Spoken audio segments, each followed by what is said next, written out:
Croisière touristique sur le fleuve Douro à Porto. Porto est célèbre pour son cadre spectaculaire sur le fleuve Douro, et l'une des caractéristiques déterminantes de la ville est ses 6 ponts emblématiques reliant Porto et Vila Nova de Gaia. Chaque pont a sa propre histoire et son propre style, de la pierre ancienne à l'acier moderne. Voici les 6 ponts de Porto, répertoriés d'est en ouest le long du fleuve Douro. 1. Pont do Freixo, pont de Freixo. Année d'ouverture, 1995. Type, pont routier. Style, conception à double poutre-caisson. Objectif, construit pour soulager la circulation sur les ponts plus anciens. Lieu, le plus à l'est, utilisé principalement par les habitants et les véhicules. 2. Pont de São João, pont Saint-Jean. Année d'ouverture, 1991. Type, pont ferroviaire. Architecte, Edgar Cardoso. Remplacé, l'ancien pont Maria Pia pour le service ferroviaire. Caractéristiques, structure élégante et moderne avec une seule voie ferrée. 3. Pont Maria Pia, pont Maria Pia. Année d'ouverture, 1877. Type, ancien pont ferroviaire, aujourd'hui disparu. Ingénieur, Gustave Eiffel, oui, l'architecte de la tour Eiffel. Modèle, arc en fer forgé. Valeur historique, une structure pionnière du XIXe siècle. 4. Pont d'eau Infante, pont de l'Infante. Date d'ouverture, 2003. Type, pont routier. Nommé d'après, Prince Henri le Navigateur, Infante Dom Henrique. Style, arche en béton, l'une des plus longues du genre au monde. 5. Pont Dom Luisi, pont Dom Luisi. Année d'ouverture, 1886. Type, à 2 niveaux, voiture tramway en bas, métro piéton en haut. Ingénieur, conçu par un disciple d'Eiffel, Théophile Seyrig. Le plus emblématique, peut-être le pont le plus photographié de Porto. Idéal pour traverser à pied et regarder les couchers de soleil. 6. Pont da Arabida, pont de Arabida. Année d'ouverture, 1963. Type, pont routier. Célèbre pour avoir la plus longue arche en béton du monde lors de sa construction, 270 mètres. Aujourd'hui, vous pouvez grimper sur l'arche pour une vue panoramique. Montée du pont de Arabida. Pourquoi c'est si attrayant pour les voyageurs? 1. Vue spectaculaire sur Porto et Vila Nova de Gaia. Naviguer le long du fleuve Douro vous offre une perspective unique sur les 2 rives du fleuve. Le paysage urbain à flanc de collines de Porto avec ses toits de tuiles rouges, ses églises historiques et ses rues médiévales étroites. Les caves à vin et la promenade paisible de Gaia. Les vues depuis le niveau de l'eau sont imbattables, surtout pour la photographie et la détente. 2. L'expérience des 6 ponts. Vous passez sous les 6 ponts emblématiques de Porto, chacun avec des styles, des histoires et une signification d'ingénierie différents, du fer de l'ère Eiffel aux arches en béton moderne. Il relie les voyageurs au passé et au présent de Porto en une seule croisière de 50 minutes. 3. Romantique et relaxant. De nombreux voyageurs disaient que c'est l'une des choses les plus paisibles et romantiques à faire à Porto. Idéal pour les couples, les voyageurs en solo et les familles. Le rythme doux du bateau vous donne l'occasion de ralentir et de vous imprégner du paysage. 4. Aperçus culturels et historiques. Certaines croisières proposent des audioguides ou des commentaires en direct en plusieurs langues expliquant l'histoire de la ville, du fleuve Douro et des ponts que vous traversez. Vous découvrirez le rôle du commerce du vin de Porto, le quartier de Ribeira et la vie locale au bord de la rivière. 5. Pratique et abordable. Des croisières partent régulièrement de Ribeira, Porto, ou de quai de Gaia, Gaia. C'est un moyen peu coûteux et sans effort de profiter d'un point culminant majeur de la ville en moins d'1 heure. Conseils pour les voyageurs. 1. Meilleur moment pour y aller. Les croisières en fin d'après-midi ou au coucher du soleil offrent l'éclairage le plus magique. Les matins ont tendance à être moins fréquentés. 2. Asseyez-vous sur le côté droit. Au départ de la Ribeira de Porto, asseyez-vous sur le côté droit du bateau pour de meilleures photos des pavillons viticoles de Vila Nova de Gaia et des vues sur les collines, et vice-versa si vous partez de Gaia. 3. Apportez une veste légère. Même en été, il peut y avoir de la brise sur l'eau, surtout le soir. 4. Choisissez un bateau avec audioguide. Certains bateaux incluent des commentaires multilingues, qui ajoutent un contexte historique. Si vous souhaitez apprendre au fur et à mesure, vérifiez cela avant de réserver. 5. Combiner avec une dégustation de vin. De nombreux voyageurs associent la croisière à une dégustation de vin de Porto par la suite à Gaia, c'est un combo parfait. Certains forfaits incluent même les deux. ou réservé. Les billets peuvent être achetés sur le quai, via les guichets de l'hôtel ou en ligne via les plateformes. Les prix se situent généralement entre 15 et 20 euros, selon la saison et les extras. It was inaugurated as a railway bridge in 1877 and was actively in use up until 1991. C'est le plus vieux des 6 ponts de Porto. Maria Pia est actuellement considéré comme un monument national.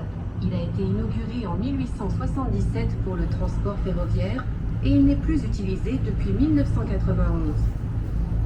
El puente más antiguo de los 6 puentes de Oporto, el Dona María, ahora considerado monumento nacional, fue inaugurado en 1877 para transporte ferroviario y se desactivó en 1991.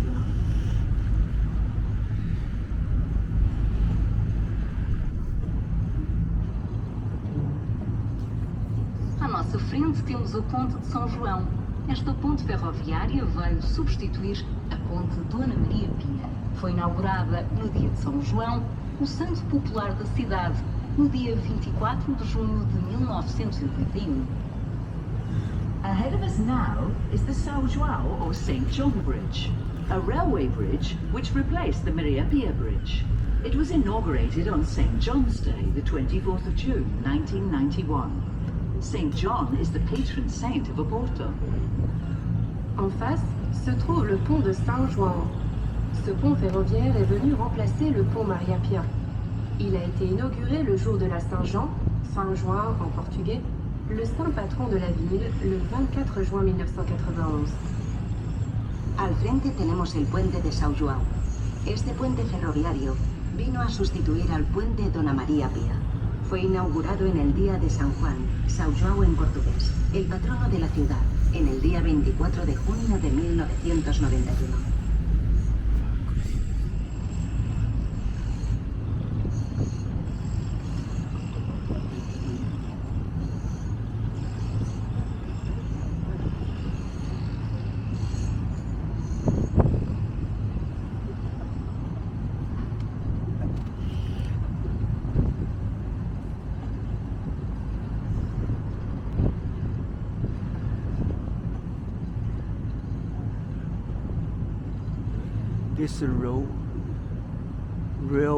This railway bridge, not pass by people, pass by only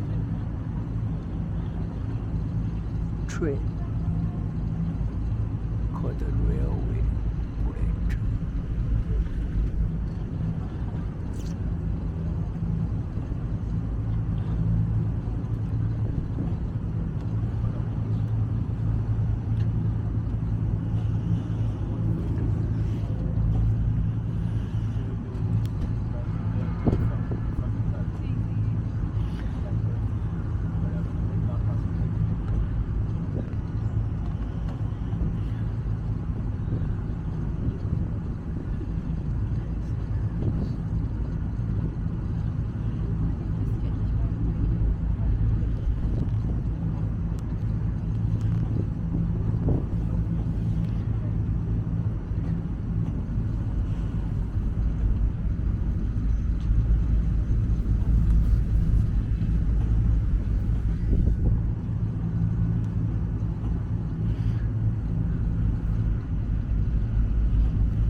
Eis que avistamos a Ponte do Freixo, que na realidade São 2 tabuleiros construídos lado a lado, afastados apenas 10 centímetros entre si.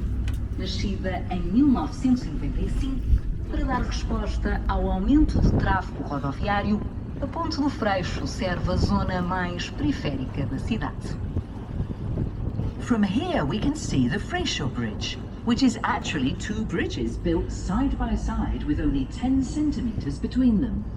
It was built in 1995 in response to the increase in road traffic, and it serves the outer neighborhoods of the city. Maintenant, nous voici au pont du Freixo, constitué en fait de 2 ponts côte à côte, espacés de seulement 10 cm l'un de l'autre. Construit en 1995 pour répondre à l'augmentation du trafic routier, le pont du Freixo dessert la zone périphérique de la ville.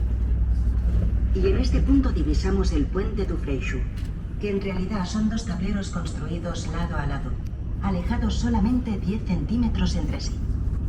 Construido en 1995 para dar respuesta al aumento del tráfico por carretera, el puente du Freixo presta servicio a la zona más periférica de la ciudad. Reparem no edifício branco. É o Real Colégio dos Órfãos do Porto, fundado em 1651 para recolher e educar as crianças desprotegidas da cidade. Take a good look at the white building. It's the Royal School for the Orphans of Oporto and was founded in 1651 to give a home and education to the city's abandoned and vulnerable children. Observez ce bâtiment blanc. Il s'agit du Collège royal des orphelins de Porto, fondé en 1651 pour recueillir et éduquer les enfants abandonnés de la ville. Fíjense en el edificio blanco. Es el Colegio Real de Huérfanos de Oporto, fundado en 1651 para recoger y educar a los niños desprotegidos de la ciudad.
À vossa direita, a muralha fernandina, construída no século XIV.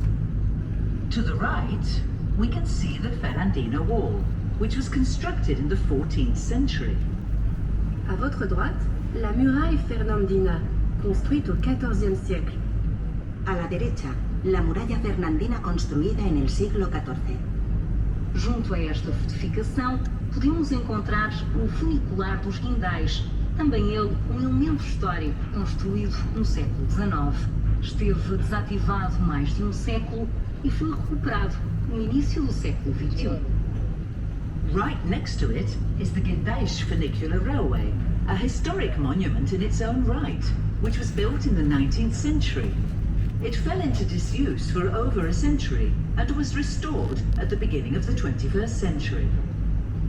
À côté de cette fortification se trouve le funiculaire historique de Guindaix, qui date du 19e siècle.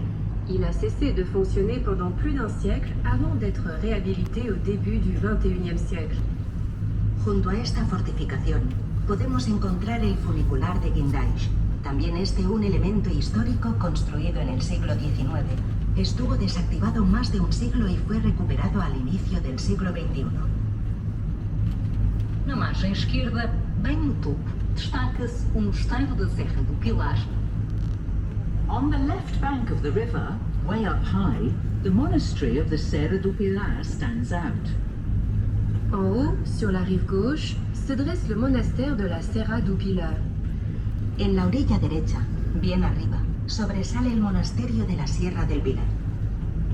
Terminado no século XVI, é hoje considerado um dos mais notáveis edifícios da arquitetura clássica europeia, devido à forma única como foi construída a sua igreja e o seu claustro, ambos circulares. Its construction was completed in the 16th century. Nowadays, it is considered to be one of the most important examples of classical European architecture, especially because of the circular construction of both the church and its cloister. Achevé au XVIe siècle, il est considéré actuellement comme l'un des bâtiments les plus remarquables de l'architecture classique européenne, en raison de la façon unique dont son église et son cloître, tous deux circulaires,